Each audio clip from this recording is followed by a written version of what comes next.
You pull out your phone, scan a code, and within a fraction of a second, your coffee is paid for. We rarely think about what happens after the screen flashes green. But beneath that digital ease is a massive interdependent machine. Every time you tap to pay, you are engaging a complex, six-part system working invisibly in the background to move your resources. When this hidden web gets sick, the global economy grinds to a halt.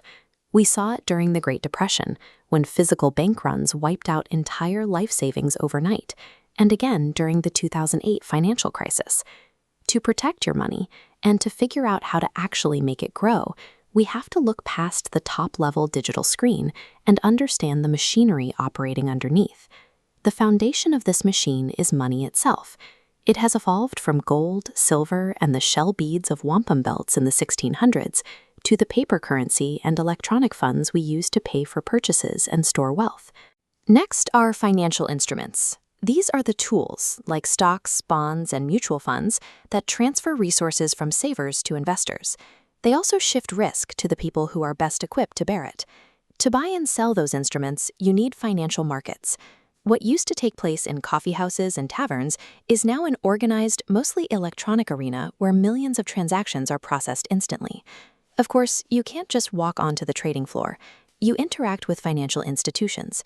Banks, credit unions, and brokerages serve as the consumer gateways, providing access to the markets while gathering information and holding deposits. Keeping an eye on those institutions are government regulatory agencies.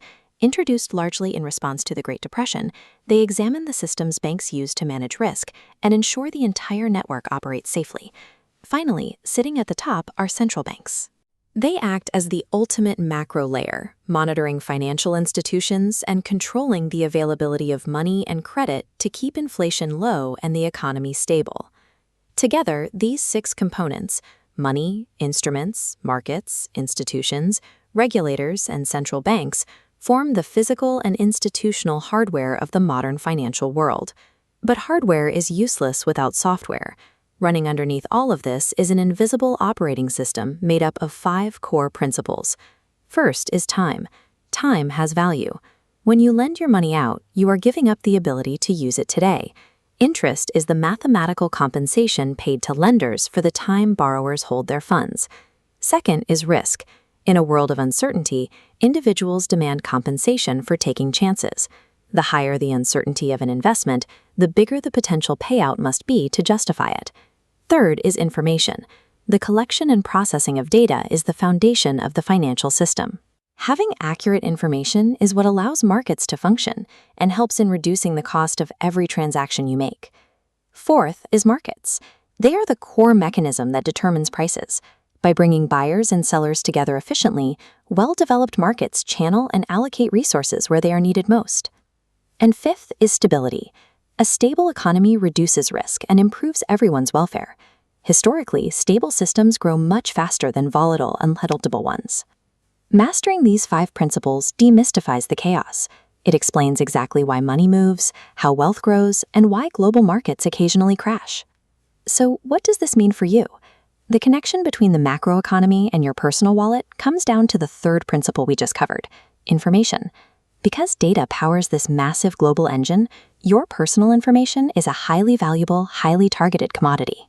All it takes is a few stray pieces of your data to steal your identity and drain your resources.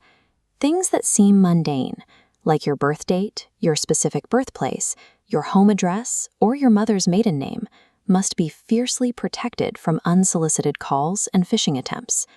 But above all, you must guard your social security number.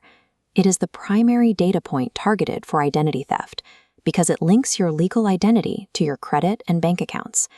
If those 9 digits are compromised, your entire financial existence is exposed. Central banks and regulatory agencies exist to keep the macroeconomy from collapsing, but safeguarding your own personal node within this vast, intricate digital web, that responsibility is entirely up to you.